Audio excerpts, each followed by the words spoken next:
Good morning बच्चों, मैं BL Agarwal आज आपको इस लेक्चर में कॉरपोरेट अकाउंट का एक चैप्टर लिक्विडेशन ऑफ कंपनीज का प्रॉब्लम डिस्कस करके सोल्व करके समझाने का कोशिश करूंगा। आप लोग प्रॉब्लम को पहले लिख लो, मेरे साथ धीरे धीरे सोल्व करो तो आपको 100% समझ में आ जाएगा। ठीक है, ये रख दिया आपके सामने एक problem. From the following balance sheet of AB limited. AB limited का बैलेंस शीट है, डेट है 31 दिसंबर 2008। बैलेंस शीट में देखिए एसेट्स में land, building, plant, patent, stock, debtor, अच्छा लोन्स एंड एडवांसेस, ये सब रियलाइजेबल एसेट्स है। अब बैंक का बैलेंस आपका 85,000 है। PL अकाउंट हम लोग का लॉस हुआ तो हम लोग को ये देखना होगा कि ये एसेट्स रियलाइज्ड करके कितना पैसा आया। वो जो पैसा रिसीव होगा उससे ये पेमेंट होगा। ये देखिए, ये सबसे पहले पेमेंट होगा, मॉर्गेज लोन है बिल्डिंग के अगेंस्ट में। अच्छा, अनसिक्योर्ड लोन और क्रेडिटर ये एक होता है। लिक्विडेशन में इसको अनसिक्योर्ड क्रेडिटर बोलते हैं, दोनों एक ही हुआ। ये डिवेंचर है, उसके ऊपर आउटस्टैंडिंग इंटरेस्ट है। अच्छा, प्रीफरेंस शेयर कैपिटल यहाँ देखिए 3 लाख है। नीचे यहाँ आते हैं 31 दिसंबर 2008 कंपनी लिक्विडेशन में गया। डिविडेंड देखिए 12% प्रीफरेंस शेयर पे एरियर था 1 ईयर का। ये है 12% प्रीफरेंस शेयर कैपिटल 3 लाख, तो एरियर डिविडेंड आपका 1 ईयर का 36,000 हुआ। 3 लाख का 12%। तो जब हम लोग प्रीफरेंस कैपिटल का पेमेंट देंगे तो साथ में एरियर डिविडेंड 36,000 पे कर देंगे। एसेट्स रियलाइज्ड का देखो आप, लंबा इंफॉर्मेशन है। Land, building, plant and machinery 5 lakh में है। पेटेंट का यहाँ देखो 40,000 है। स्टॉक, डेटर्स 1 2 3 4 5 6 एसेट्स रियलाइज हुआ। यहाँ देखिए लिख रहा है calls in arrear was received in full. ये कॉल्स इन एरियर का पैसा है, ये भी मिल गया। तो यहाँ 6 रीड किए थे, 7 हो गया। Loans and advances 44,000 was realised. ये लोन्स एंड एडवांस था, ये भी रियलाइज हो गया। तो ये हो गया एसेट्स रियलाइज्ड। लिक्विडेशन एक्सपेंसेस देखिए 35 है। अच्छा, कमीशन का वर्किंग नहीं होगा, कमीशन दे दिया है 32,000। सारा पेमेंट दिया जाएगा 31 मार्च 9 को। बैलेंस शीट है 8 का, पेमेंट हो रहा है 9, 1 ईयर और 1 साल। तो यहाँ 1 साल का इंटरेस्ट आपको 12,000 और हो जाएगा। 1,50,000, 8% इंटरेस्ट। अच्छा, इंटरेस्ट ऑन मॉर्गेज लोन भी 8% होगा। ये हम लोग का लोन था, तो इंटरेस्ट ऑन मॉर्गेज लोन 1,20,000 का लोन है, उसका इंटरेस्ट 8% बोला है, तो 9,600 हो जाएगा। अच्छा, इसमें एक वर्ड जोड़ दिया, having floating charge on all assets. ये जो इंटरेस्ट है फ्लोटिंग चार्ज है, इसका मतलब ये डिवेंचर होल्डर के साथ होगा।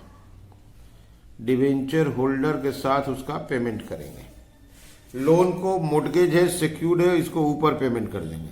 ये पर्टिकुलर एक एसेट के अगेंस्ट में है, लैंड एंड बिल्डिंग, तो ये हो गया सिक्योर्ड क्रेडिटर।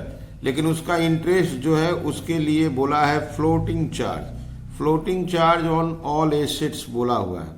तो फ्लोटिंग चार्ज वाला जो भी लाइबिलिटी होता है, क्रेडिटर होता है, दैट इज जो डिवेंचर होल्डर की तरह होता है, उसका पेमेंट का रैंक डिवेंचर होल्डर के साथ होगा। ओके, बनाना है liquidators final statement of account.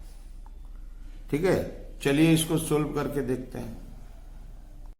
ये आपके सामने एक फॉर्मेट रख दिए, liquidators final statement of account. इसमें मेनली क्या क्या रिकॉर्ड किया जाता है। सबसे पहले एसेट्स बेच के जो भी मनी रिसीव्ड होगा उसको एसेट्स रियलाइज्ड के नाम से रिकॉर्ड कर देंगे। एसेट्स रियलाइज जैसे कैश एंड बैंक का जो बैलेंस शीट में रहेगा। कोई भी एसेट्स बेचा गया उससे जो नेट मनी रिसीव्ड हुआ उसको रिकॉर्ड करेंगे। से building, machine, furniture, stock, debtor, bills receivable, चाहे कोई भी एसेट्स बेचा गया हो, ठीक है। और बाद में इसका पेमेंट होगा। पेमेंट के लिए रैंक होता है, रैंक करके हिसाब से ही आपको पेमेंट देना है, इसको आप आगे पीछे नहीं कर सकते हो। सबसे पहले payment secured creditor that is mortgage loan जिसको बोलते हैं, सिक्योर्ड क्रेडिटर का पेमेंट देंगे। उसके बाद लिक्विडेशन एक्सपेंस है, लिक्विडेटर का रेमुनरेशन है। प्रीफरेंशियल क्रेडिटर होता है, प्रीफरेंशियल क्रेडिटर को पेमेंट देंगे। इसके बाद आएगा 5 नंबर में डिवेंचर होल्डर्स। डिवेंचर होल्डर के बाद अनसिक्योर्ड क्रेडिटर आता है, और भी अगर पैसा अवेलेबल है तो और आगे जाना है, प्रीफरेंस शेयर होल्डर्स को देंगे। अब प्रीफरेंस शेयर होल्डर के बाद लास्ट पेमेंट जाता है इक्विटी शेयर होल्डर के पास। तो ये एक स्टेटमेंट है, liquidators final statement of account. इसमें वन साइड रिसीट्स, एसेट्स बेच के जो पैसा आया उसको इस साइड लेंगे और पेमेंट को इस साइड लेंगे, लेकिन पेमेंट को रैंक के हिसाब से लेंगे। आपको ये रैंक सजा के दिखा दिए। कोई भी प्रॉब्लम अगर सोल्व होता है तो हमको ये फॉर्मेट फॉलो करना है, ठीक है। चलिए चलते हैं सॉल्यूशन की तरफ। ये रख दिए फॉर्मेट। सबसे पहले एसेट्स रियलाइज्ड में ले आते हैं कैश एट बैंक 85,000 था। कैश एट बैंक ये हम लोग का 85,000 था। नीचे से लैंड 85, बिल्डिंग आपका building 1,90,000, plant and machinery 5 lakh, plant and machinery 5 lakh, okay. Plant and machinery 5 lakh के बाद पेटेंट 40, स्टॉक 70, पेटेंट 40,000, स्टॉक 70,000। इसके अलावा भी और है, sundry debtor 180, sundry debtor 180, call in arrear पूरा ले लेंगे। कॉल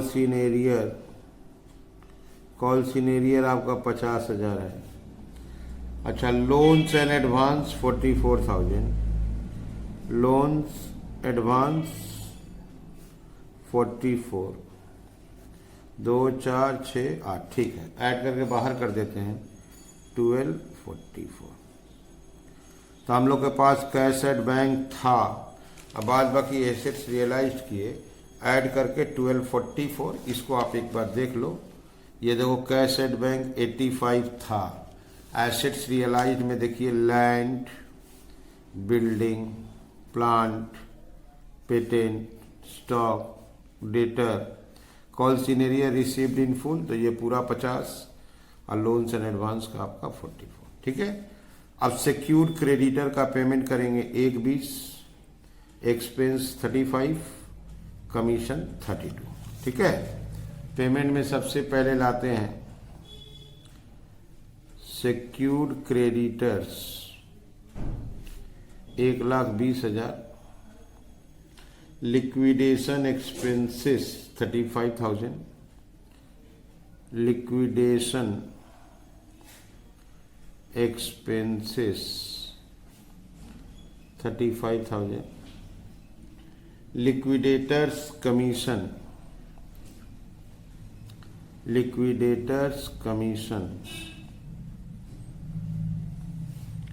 32,000, प्रीफरेंशियल क्रेडिटर देखिए यहाँ पे सिक्योर्ड में 1,20 ले लिए, एक्सपेंस 35, कमीशन 32। अच्छा, क्रेडिटर यहाँ 2 है, अनसिक्योर्ड और क्रेडिटर, दैट इज 250 अनसिक्योर्ड है। इसमें प्रीफरेंशियल खोजना होगा। प्रीफरेंशियल कुछ है नहीं, डैश। इसके बाद डिवेंचर को लाएंगे। डिवेंचर होल्डर्स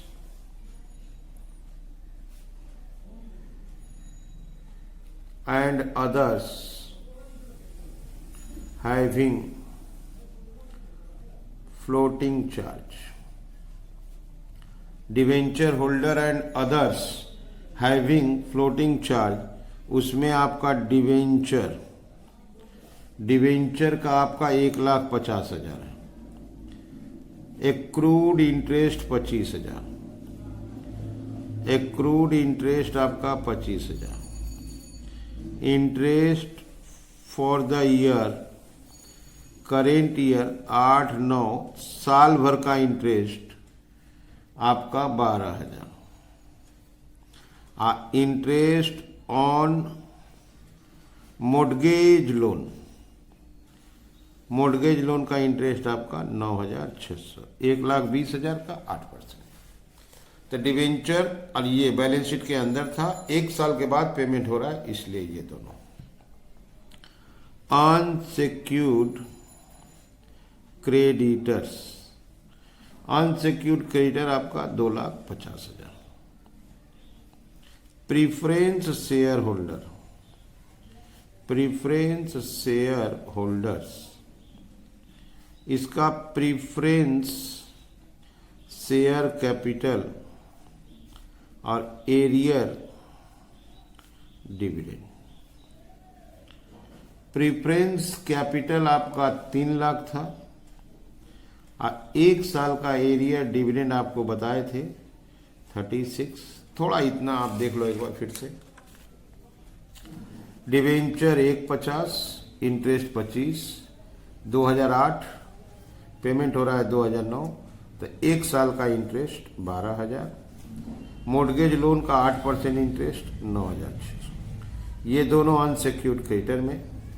ये हो गया प्रीफरेंस कैपिटल, उसका डिविडेंड 1 ईयर 36। ओके, अब इक्विटी शेयर का बात होगा। ये शेयर 10 रुपये वाला पेड है पूरा, ये 10 रुपये वाला पेड है, और ये देखिए 10 रुपये वाला है, 5 पेड है। दोनों को इक्वलाइज करने के बाद कैलकुलेशन शो करेंगे। नीचे सारा एडजस्टमेंट हो चुका है, ठीक है। अब यहां हम लोग पता लगाते हैं कैश कितना बचा है। तो अवेलेबल कैश निकालने के लिए डेबिट वाला 12,44,000, पेमेंट माइनस करेंगे 1,20,000, 35,000, 32,000, 1,50,000, 25,000, 12,000, इसके बाद 9,600, 2,50,000, और ये डिविडेंड मिला के 336,000। तो अवेलेबल कैश हो गया आपका 274,400। तो उसका वर्किंग दिखाते हैं आपको। अवेलेबल कैश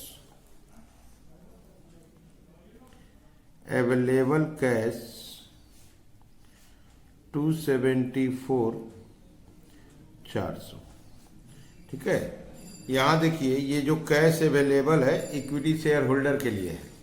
तो इक्विटी शेयर होल्डर में ये शेयर जो 65 है वो आपका फुल्ली पेड है, और ये देखिए यहाँ 10 रुपया का शेयर है, 5 पेड है, तो यहाँ नोशनल कॉल 5 रुपया मांगेंगे, ठीक है। तो यहाँ प्लस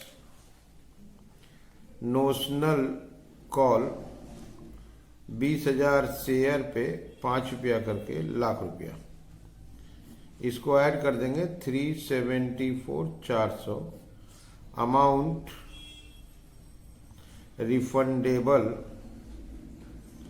पर शेयर, ये जो अमाउंट आया आपका 374,400, इसको divided by total share 65 + 20 that is 85,000 share से इसको डिवाइड करेंगे।